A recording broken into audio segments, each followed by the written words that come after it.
এমনকি আল্লাহর নবী তিনি যখন ও চন্দ্রখানা আঙুল দ্বারা দ্বিখণ্ডিত করেছিলেন, তিনি যখন সব কাজ সমাপ্ত করে যখন তিনি জমিনের বুকে ফিরে এসেছিলেন, হযরত বেলালকে ডেকে বলেন, বেলাল, ও বেলাল, তুমি আমার কাছে দেখা করো।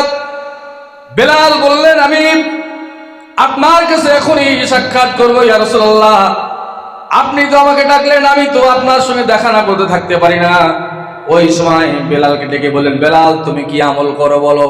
বলি, ইয়া রাসূলুল্লাহ, আমি তো এমন আমল আমার জীবন জিন্দেগিতে জানা নাই, কিন্তু আমার জীবন জিন্দেগিতে আমি তো আযান দেওয়া কাজ করি। যখন আমার ওযু কেটে যায়, ওযু কেটে যাওয়ার সাথে সাথে আমি আবার ওযু করে পাক ও পূত ও পবিত্র হই। এই পাক ও পূত ও পবিত্র হওয়ার জন্য আল্লাহ রাব্বুল আলামিন তোমাকে এত ভালোবেসেছেন, এত মহব্বত করেছেন যে তোমার দুনিয়ার জমিনের আযানটা আল্লাহর আরশে মহল্লা আজিম পর্যন্ত